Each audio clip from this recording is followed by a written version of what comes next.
तो नमस्कार। भूगोल के इस अध्ययन में हम भारत के भूगोल का अध्ययन कर रहे थे और आइए अब हम भारत के तटीय प्रदेशों का अध्ययन कर लेते हैं। तो दोस्तों, हमारे भारत में कुछ कोस्टल एरिया यानी समुद्र तटीय प्रदेश हैं और वो बहुत ही पतली एक पट्टी सी है जो कि हमारे भारत में दक्षिण भारत में 3 ओर से फैली हुई है। तो दोस्तों, ये हमारी पट्टी जो है वो इधर गुजरात से लेकर और ये इधर कोलकाता यानी पश्चिमी बंगाल तक फैली हुई है। तो इस पट्टी की चौड़ाई कहीं कहीं जो है वो 80 किलोमीटर है और कहीं पर ये बहुत ही कम है यानी 1-2 किलोमीटर के पास ही है और कहीं कहीं समुद्र में इधर जो कि एकदम समुद्र से लगा हुआ खड़ा कगार है। तो यही दोस्तों, यही क्षेत्र जो है जो हमारा कोस्टल एरिया यानी कि ये बीच एरिया है और इसमें जो है बहुत ही तरीके के जो है उच्चावच पाए जाते हैं यानी कि ये समुद्र की लहरों से कट कट कर ये जो है वो क्षेत्र बन गया है।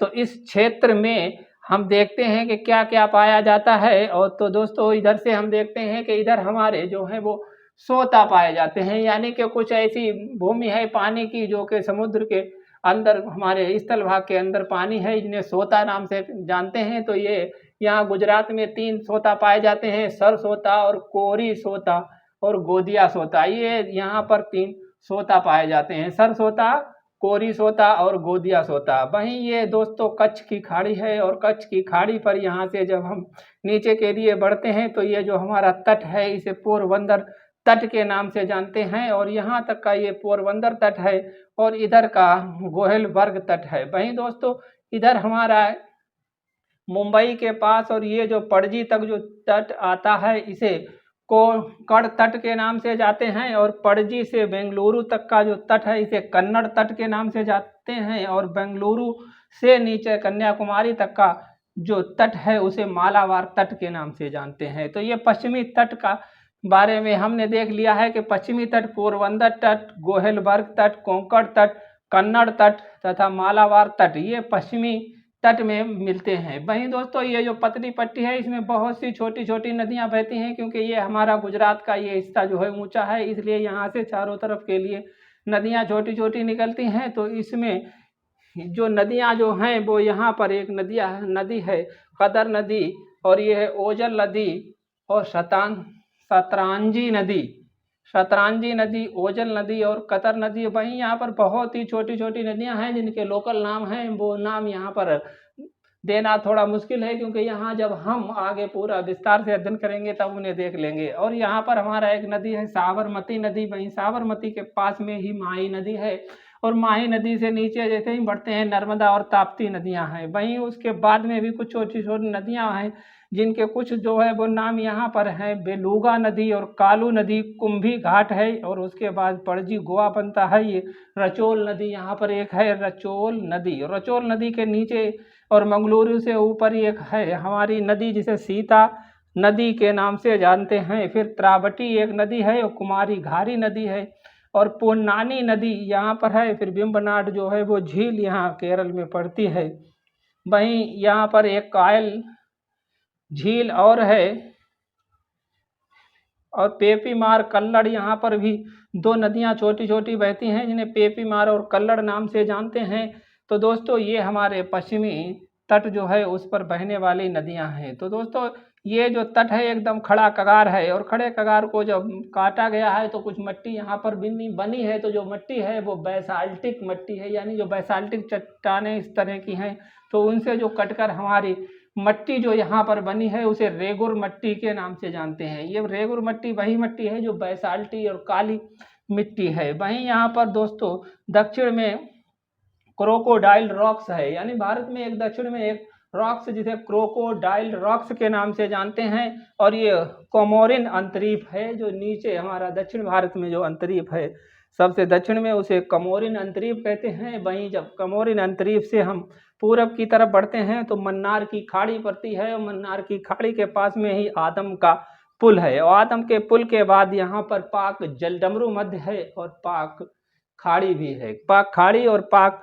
जलडमरू मध्य है। वहीं इधर दोस्तों अगर हम और आगे बढ़ें तो ये हमारा कोरोमंडल तट इधर का है। इस कोरोमंडल तट में ही कैलीमियर पॉइंट एक है, कैलीमियर पॉइंट। ये कैलीमियर पॉइंट हमारा कावेरी नदी जो है इसके मुहाने के पास में है कैलीमियर पॉइंट। वहीं इससे आगे हम जब पढ़ते हैं पेरूमल, ये नदी पड़ती हैं और यहाँ पर पणजी जो है वो पुडुचेरी के कुछ ज़िले हैं, और इसके बाद में एक जो है हमारी किलीबेली झील जो है वो पड़ती है। फिर चेन्नई है, चेन्नई से आगे पुलकिट झील पड़ती है, पुलकिट झील के आगे एक श्रीहरिकोटा है जहाँ पर हमारा जो है वो रॉकेट लॉन्चिंग का पॉइंट है। और उसके आगे हम जब बढ़ते हैं तो एक और है फॉल्स डीबी पॉइंट, यानी फॉल्स डीबी पॉइंट। तो दोस्तों फॉल्स डीबी पॉइंट और एक यहाँ पर है कैलीमियर पॉइंट। ये दोस्तों महत्वपूर्ण चीज़ें हैं जिन्हें हमें याद करना चाहिए। वहीं एक यहाँ पर जिला है यनम, यनम जिला है जो कि पुडुचेरी का जिला है, और ये वाला जो घाट है इसे हम उत्कल का घाट यानी उत्कल का तट के नाम से जानते हैं। दोस्तों ये हमारा जो उत्कल का तट है इसे हम कलिंग तट और उत्तरी सरकार तट के नाम से भी जानते हैं। बाकी इधर का जो तट है उसे कोरोमंडल तट कहते हैं। इससे आगे जब हम बढ़ते हैं ये पश्चिमी बंगाल के पास सुंदर बन पाए जाते हैं। तो दोस्तों वहीं हम इस क्षेत्र में नदियों की बात करें तो इधर से चलने पर ये स्वर्ण रेखा पड़ती है, फिर उसके बाद में गोदावरी है, इन नदियों का मुहाना है, फिर कृष्णा है, फिर पालेरू नदी है। यहाँ पर पालेरू, मन्नेरू और पेन्नेरू ये 3 नदियाँ हैं। फिर पेन्नेयार नदी है और एक स्वर्ण रेखा नदी भी इसी तरफ बहती है। आरणी नदी है और फलार नदी है, पलार नदी, यहाँ पर एक पलार नदी है और पेरूल नदी है और कावेरी नदी है, बैगई नदी और मुन्नार नदी, चित्तर और तित्तर। यहाँ दक्षिण भारत में जो चित्तर और तित्तर 2 नदियाँ हैं, यानी कि ये छोटी छोटी नदियाँ हैं। इधर से जो हमारा ये पठारी क्षेत्र है इसमें बहुत छोटी छोटी नदियाँ बहती हैं जो कि लगभग ग्रीष्मकाल में सूख जाती हैं। तो ये बहुत सी नदियाँ हैं जो हमारा ये पानी समुद्र में इधर बंगाल की खाड़ी में और पाक की खाड़ी में गिराती हैं। वहीं इस साइड में जो नदियाँ हैं वो अरब सागर में पानी को ले जाती हैं। तो दोस्तों ये बहुत पतली सी पट्टी है, लेकिन ये हमारे जो है देश के लिए बहुत ही उपयोगी है, क्योंकि इसी पट्टी में हमारे जो हैं वो कई पत्तन हैं, यानी जहाज के पत्तन जो हैं वो होते हैं, और सागर से जो भी खनिज पदार्थ या उपयोग किया जाता है वो इन्हीं तटों से होता है, और तट जो हैं वो हमारे पर्यटन स्थल भी होते हैं। तो दोस्तों इस साइट में जो है वो बहुत ही खड़ा कगार है, जबकि इधर का जो है वो भाग नीचा है। तो इस साइट में बहुत ही कम प्राकृतिक पत्तन हैं, बल्कि प्राकृतिक पत्तन इस साइट में अधिक हैं। वहीं ज्वार भाटा की अगर बात करें तो इस साइट में ज्वार भाटा कम ऊंचा होता है, और इस साइट में जो है वो ज्वार भाटा अधिक ऊंचा होता है। तो दोस्तों ये है हमारे तटीय मैदान, यानी कि भारत के तटीय मैदान का कुछ विवरण हुआ। वही दोस्तों अब हम इसका आगे विस्तार से अध्ययन, जब राज्यों का अध्ययन करेंगे तो एक एक राज्य का हम अध्ययन करें तो उस राज्य में तट के पास पाए जाने वाली जो भी टोपोग्राफी हैं और जो भी स्थान महत्वपूर्ण हैं उनके बारे में विस्तार से चर्चा करेंगे। तो दोस्तों तब तक के लिए आप हमारे चैनल से जुड़े रहने के लिए चैनल को सब्सक्राइब कर लें, और वीडियो अच्छा लगा हो तो लाइक करते हैं। मिलते हैं अगले वीडियो में शीघ्र ही, तब तक के लिए जय हिंद।